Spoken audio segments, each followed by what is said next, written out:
I am pleased to be joined by Bellator middleweight, and of course, it is John Salter back on the show. John, how are you? I'm doing great. How are you doing? I'm really good. And again, as I was saying before we went live, it's been quite a while since we have spoken last, and clearly this pandemic has turned the world upside down. I know you're clamoring for a fight, wanting to get back in there and fight for Bellator here soon, but just tell me first, what has life been like for you and your family during this pandemic? It's everything slows down like everybody else. We haven't missed a whole lot. Fortunately, all the guys that I've trained with, we've kind of made it our, goal to kind of quarantine all together so we can still train, stay in shape, and be ready for something. So it's going pretty well as far as that goes. But like everybody else, I'm ready to get back to normal life. What have things been like at the gym? Obviously, you're a gym owner, and you have a lot of fighters that are right there with you. Joe Solecki, one in particular. How has that been, getting sparring in and trying to really stay sharp during this? Well, we're I guess the best thing that's happened for us is pros are able to train in North Carolina legally, and so are collegiate athletes. So we've been able to get a lot of training in. We got a lot of college wrestlers and pro fighters that we can all go get together and not have any issues as far as that goes. We've been getting all our rounds, and Joe was supposed to fight a couple weeks ago, and unfortunately wasn't able to. But we're all ready to go. So as soon as the opportunity is ready, we're good. I actually spoke to Joe before he was getting ready to fight Austin Hubbard. Can you elaborate at all on what the injury was and how he's feeling now? He's great now. I don't want to get into anything that's going on with Joe. It was taken out of his hands. He did not pull out or back out. It wasn't his option. But he's all good and back to training hard. And hopefully he's going to be getting something. We're hoping for August for him. Yeah, I do want to follow up on that question. I'm sure you saw the actual fight of his supposed to be opponent Hubbard against Max Roshkoff. I mean, as a fighter and as a coach yourself, what was your takeaway from what happened at the end of the second round with his coach Robert Drysdale?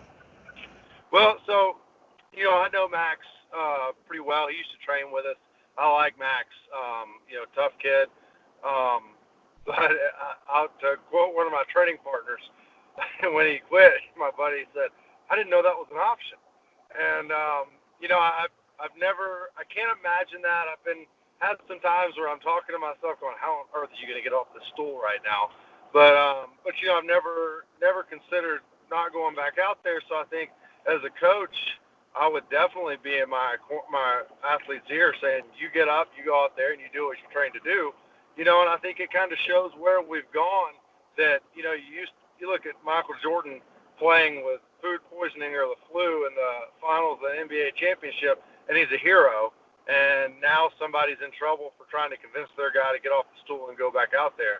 And, I think Max would probably say the same thing. I think Max would want his corner to be pushing him to get up and go back out there. So I can't believe anybody is mad at Robert Drysdale about it, but I guess everybody's got their own opinions. So that's just mine.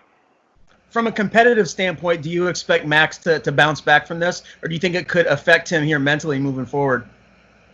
That's a hard one to say. I don't know. I would think that he'll be able to move forward from that. I think the two issues that happen is that you look at is, number one, somebody give him a chance again, because it's not a good look. And then I think the other one is, he's going to have to do something to change when he hits that point again to get up and go back out there. Because when you watch that fight we all watched Saturday night, one of the best fights we've ever seen, there is no way that Hooker wanted to get off that stool in that fifth round, And I think to be that top-tier guy, you've got to be able to get off the stool knowing this is not going to be my round, but I got to get out there and do everything I can. Yeah, no doubt. Now, clearly you're in your vehicle driving right now. It leads me. I'm sorry if it's shaky. Oh, no worries. I was just going to ask, I know you're a big fisher. Are you and the wife on the way to the boat right now to go out and do some fishing? I wish. We're actually headed down to see family in Alabama right now. But with that said, I am going to do a little fishing while I'm down there. So at least it's a long drive, but I'll get to catch some fish. Yeah. So did you get a chance to do any of that or spend any more quality time with the family on the water during the pandemic? I mean, we've all had some downtime, so I have to imagine you've done some things, some enjoyable things, even though we haven't been able to go really out in the real world a whole lot. Well, yeah, that's one of the great things here is even when our beaches got shut down, we have those sandbar islands that come out that there's no regulations over. So we haven't missed a beat as far as getting out on the water, playing with the dogs, and just spending time together doing that. So it hasn't been too bad. Obviously, we want everything to open back up, but it's been kind of nice to slow down and do things like that. And I have to ask you about football and a potential season here that's right around the corner. I know you're a big Alabama football fan. We've spoken before. I'm a diehard Patriots fan. If there's no football, I feel bad for my fiance because I'm going to be clinically depressed. What do you think? Do you think we're going to actually see games this year? So here's what I think we should do, because we want to get a national champion, right? And if we don't want to have a season, we can just say Alabama's the national champion. I think that's the most logical thing. But if not, we just got to get a tournament with Alabama, Ohio State, Clemson, and we can throw in another SEC team and find out who the champion is. We got to get something. I can't handle a year without it. Yeah, well, I'm with you there. If there's no football, I don't know what I'm going to do with myself. At least we have MMA. And speaking of that, the last time that I talked with you was right before that fight against Costello Van Steenis. Impressive win against a very tough guy, unanimous decision victory. All in all, what do you take from that fight? How pleased are you with the win? Costello, I think a lot of people didn't really know who he was going into that. And, he got talked up as how good his kickboxing is, which is obviously he's an elite level Dutch kickboxer. But I think so many people didn't realize how good he was on the ground. And I knew going into that fight that he was going to be very good on the ground. A lot of his wins are by submission, and he's beaten some good guys like that. So I knew that was going to be a very tough fight. It obviously was. I thought I had him finished in the second round. He survived and had that very, very long third round to get the win in that fight. But I think that's a guy that in the future is going to do really big things in the sport. So I look at it as a very big win. But also I think I can take a lot away from it as far as I just got to be more prepared in the third round. To go out there and dominate 2 rounds. I finished the second round and mount with an arm triangle. And then that third round just it was hanging on just to get the win, So I've got to change the way I'm doing things. I think I know where my problems are as far as that goes, because I plan on before too long fighting for a title, and I got to make sure I can fight 5 rounds. Yeah, and that was the last fight on your Bellator contract, if I'm not mistaken. What is your current contractual situation? Yeah, I've re-signed with Bellator. I like what they're doing. I like how it goes. So I signed a 6-fight, 2-year contract with them, and now with who knows how that's working towards that title. So right now, Bellator, there hasn't been any fights for a little while because of the pandemic, and there's been some rumors that there's going to be an event at some point here soon. Just recently on social media, you called out the welterweight champion Douglas Lima. What's the status there? Have you heard anything from Rich or Scott? Nothing yet. Bellator's putting everything together right now that we're going to do in the future, or the near future. So I'm hoping to have word this week. And I think it's the only thing that makes sense. We can't get anybody in from Europe, so I think it only makes sense for me and Lima to fight. We can't let that title sit vacant for that long. And Lima's proven himself to be the guy that is the guy to beat at 170. Nobody can do it. He wants to come up to 185, so I'd be very excited about that.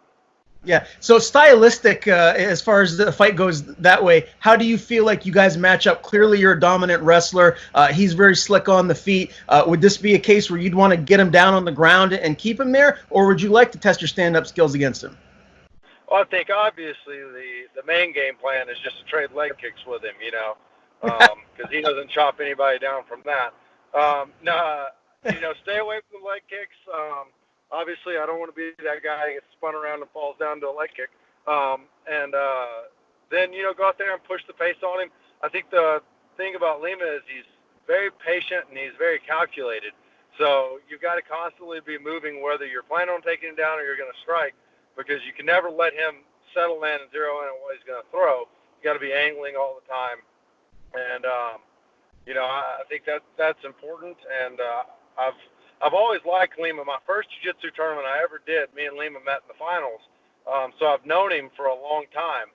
And I've always liked him as a person, so I've always followed his career and enjoyed watching him. So, as much as I'm a fan of his, I think it's good because I feel like I have a very real understanding of what he does.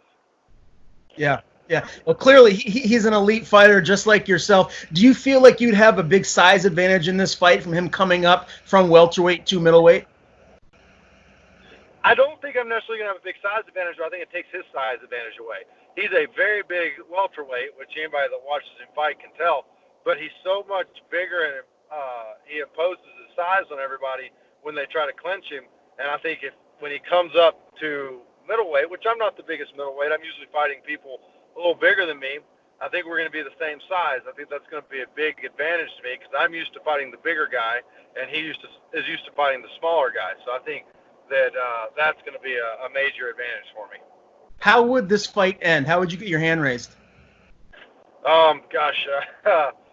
If we want to dream about it, I'm going to take him down and submit him in the first 2.5 minutes. But I think, I've got to be real, and he's a guy that survived some great grapplers on the ground.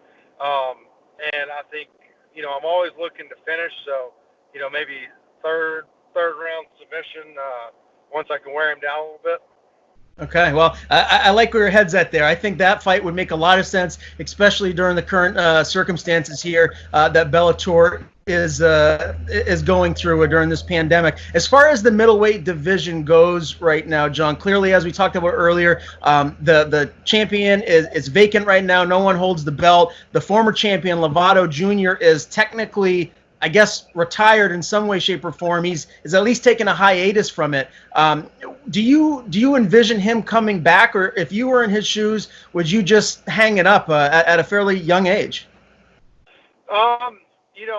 It's hard to say what I would do. I think, from my understanding, and I try to keep up with a lot of what he does, because again, obviously we fought, but I'm also a fan of his. I think his plan is just to compete in jiu-jitsu from now on. I don't know for sure. I think, obviously in every aspect of his life, he's a legend, goes out there and everything he's done in jiu-jitsu, winning worlds when nobody else is doing it from America. And then, to come into MMA, go undefeated, win the title, and then he's out. I just think it adds to his legend a little bit. So it's pretty neat as far as that goes, just to think that's how he did it, and fought his last fight knowing he had a brain problem. But I don't know what he'll do. As far as I understand, I don't think he's coming back. But if he does, I think it'd be great to see him back in there, and I'd like to get another shot at him. Yeah, no doubt. As far as the other guys at 185, Mousasi, Machida, who makes sense if they do not match you with who you want next in Lima? Who would you like to have at middleweight? So that's what I've been racking my brain on so much, because obviously Mousasi's in Europe, so I don't see that fight happening until 2021. You've got Tokov, who's in Russia, so he's not getting out and getting over here until 2021. And I really don't know who else. I think Machida, is kind of picking those big profile fights, with people that are, more aged and just trying to do that. So I really don't know who makes sense. I've been looking through the roster. I thought Vanderford might be an option, but I think he's still considering staying at 170. So I just don't know. I think the most logical thing right now would be for me and Lima to fight.